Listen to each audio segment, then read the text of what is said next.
পাড়ার ছেলে যখন নতুন গাড়ি কেনে।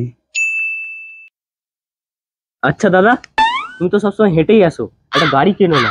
গাড়ি গাড়ি কালকে নিয়ে আসবো, দেখে নিবি, ঠিক আছে? পুরনো নয়, একদম নতুন কিনবো, আনবো। বিদেশি গাড়ি অবশ্য, দেশিও নয়। চলো বাস, আমি উঠি, আর গাড়ি কিনতে দেবে, তুই বললি বলে। আসছি রে।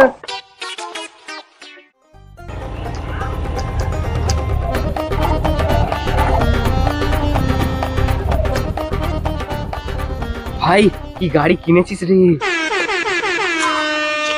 স্কুটিতে নাই। দাদা এটা কত নিলাম? এটা 2.5 লাখ। 2.5 লাখ? আমার গল্প দিচ্ছে, গল্প? তো স্কুটি আছে, তুই জানবি? এটা 2.5 লাখে নিয়েছি, 2.5 লাখ, ঠিক আছে? 2.5 লাখ। ও কি লাগছে ভাই, লাগছে। গাড়িতে হাত দিচ্ছিস? বিদেশি গাড়ি, তুই গাড়িতে হাত দিচ্ছিস? এটা বিদেশি গাড়ি? ওই হন্ডা কোথাকার? হ্যাঁ, হন্ডা কোথাকার? দাদা এটা কত পর্যন্ত লাস্ট উঠে? হ্যাঁ, ভালো করে দেখ কত পর্যন্ত উঠে। হ্যাঁ, দেখলি? 110। আরে না গো দাদা, এটা রাস্তায় কত যায়? রাস্তায় কত যায় মানে? কত দিয়ে আছে? 110। তো 110ই যাবে, বাড়বে নাকি? বাড়বে না, আর বাড়ে? তোমার শুধু গুল আর গুল। কি পেয়েছো, আমাকে বোকা প্রচুর। হ্যাঁ, ওই জন্যই তো কিছু বলতে নেই। শিখবেও না কিছু তুমি, ঠিক আছে? এই তোরা কি একটু শিখি পড়ে নিবি তো?